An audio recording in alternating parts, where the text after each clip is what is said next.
few moments later.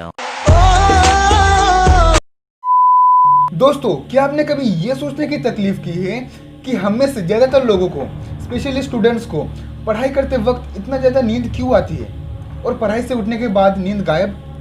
आखिर ऐसा क्यों होता है? जानने के लिए इस वीडियो को एंड तक देखते रहिए। नमस्कार दोस्तों, मैं हूं हितेश। स्वागत है आपका मेरे चैनल में। सब लोग एक ही बात बोलते हैं, एक ही चीज़ पूछते हैं कि पढ़ते समय नींद को कैसे दूर करें, लेकिन कोई कभी ये नहीं पूछता है कि नींद आने की वजह क्या है। क्यों आती है ये नींद पढ़ते समय? क्यों? स्टूडेंट्स के साथ ये चीज़ सबसे ज़्यादा होता है कि उनके पढ़ाई करते वक्त इतना ज़्यादा नींद पता नहीं कहाँ से आ जाता है, और अगर पढ़ाई से उठकर कुछ और करने लग जाते हैं, जैसे मोबाइल चलाना, टीवी देखना, गेम खेलना, तो अचानक से नींद कहाँ गायब हो जाती है। आखिर ऐसा क्यों होता है? आइए जानते हैं। शुरू करने से पहले एक चीज़ बोलना चाहूँगा। वो कहते हैं ना कि अपने दुश्मन को हराने से पहले उसके बारे में जान लो, उसकी कमजोरियों को जान लो, ताकि उसको हराने में आसानी होगी। बिल्कुल उसी तरह अगर आप ये जान लेते हो कि नींद आने के कारण क्या क्या है, तब जाके आपको नींद को दूर भगाने में आसानी होगी। तो दोस्तों, अभी जो मैं बताने वाला हूँ वो ज़रा ध्यान से सुनिएगा, क्योंकि अगर आपने ये चीज़ें अपने लाइफ में आजमा लिया तो मैं दावे के साथ कह सकता हूँ कि आपको पढ़ाई करते वक्त कभी नींद नहीं आएगी। जो सबसे पहली बात है और जो कि सबसे इम्पोर्टेंट है, वो है आपका इंटरेस्ट, आपका सीरियसनेस, आपका कितना मन है पढ़ाई करने का। क्योंकि अगर आप किसी के कहने पर पढ़ाई कर रहे हो, जैसे आपके घर वाले या टीचर्स या कोई भी हो, बिना आपके मर्जी के, तो नींद तो आपको डेफिनेटली आना ही है। अब आप पूछोगे ऐसा क्यों? बहुत ही सिंपल एंड लॉजिकल आंसर है।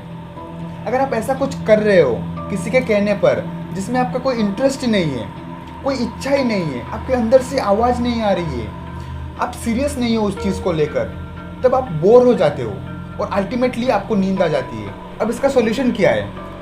ये भी बहुत ही सिंपल है। आपको सीरियस होना होगा पढ़ाई को लेकर। अच्छा, आप एक चीज़ फॉलो करना, जब भी आप कोई इंटरेस्टिंग सी मूवी देखते हो या फिर कोई रात को 1-2 बजे तक गेम खेलता है, तब आपकी नींद कहाँ जाती है? समझ गए ना? तो सब कुछ आप पे डिपेंड करता है कि आप क्या चाहते हो। सीरियस होकर पढ़ना चाहते हो या फिर ऐसे सोना चाहते हो?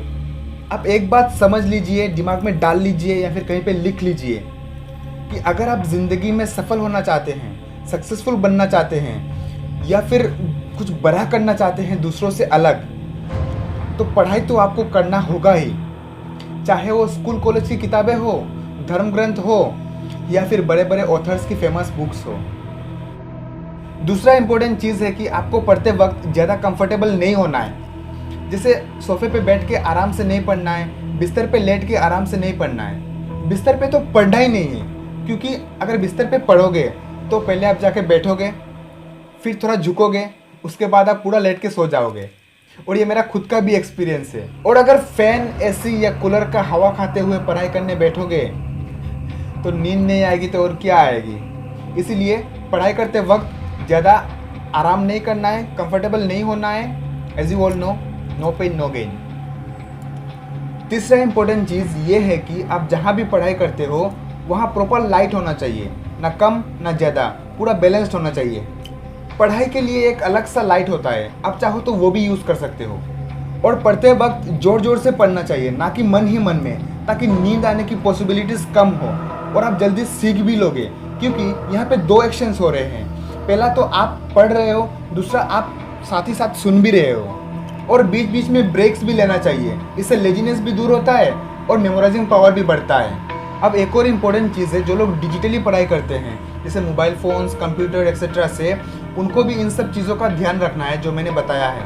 और लाइट के केस में अपना स्क्रीन का लाइट मैनेज करना है, और आई प्रोटेक्शन के लिए स्पेशल ग्लासेस यूज़ कर सकते हैं। और एक साथ ज़्यादा देर तक स्क्रीन को ना देखें, ताकि आँखों में स्ट्रेस ना हो, जिसके वजह से आँखों में प्रॉब्लम भी हो सकती है और नींद भी आ सकती है। तो ये रहा सबसे इम्पोर्टेंट कुछ पॉइंट्स कि हमें पढ़ते वक्त इतना ज़्यादा नींद क्यों आती है। हालांकि और भी बहुत सारे पॉइंट्स होंगे, लेकिन ये मुझे सबसे बेसिक और इम्पोर्टेंट लगे। और आखिर में एक लाइन कहना चाहूँगा कि आज के ज़माने में आप कुछ भी कर लो ज़िंदगी में, आज के ज़माने में आप कुछ भी कर लो ज़िंदगी में, कम से कम बेसिक नॉलेज तो आपको लेना ही होगा किताबों से। वीडियो को अंत तक देखने के लिए आपका बहुत शुक्रिया। अगर वीडियो आपको अच्छा लगा हो तो इसे लाइक कर दीजिए, अपने दोस्त, फैमिली, रिश्तेदारों के साथ शेयर कर दीजिए। चैनल को अगर सब्सक्राइब नहीं किया तो उसे सब्सक्राइब कर दीजिए, साथ में बेल आइकन को भी दबा दीजिए, ताकि जब भी आपका ये दोस्त ऐसे जानकारी भरी और इंटरेस्टिंग वीडियो लेके आएगा, सबसे पहले नोटिफिकेशन आपके मोबाइल पर जाएगा। और हाँ, आप मुझे इंस्टाग्राम और फेसबुक में भी फॉलो कर सकते हैं, डिस्क्रिप्शन में जाके चेक कर लीजिए। तो आज के लिए बस इतना ही, मिलते हैं आपसे अगली वीडियो में, तब तक के लिए अलविदा। जय हिंद, वंदे मातरम।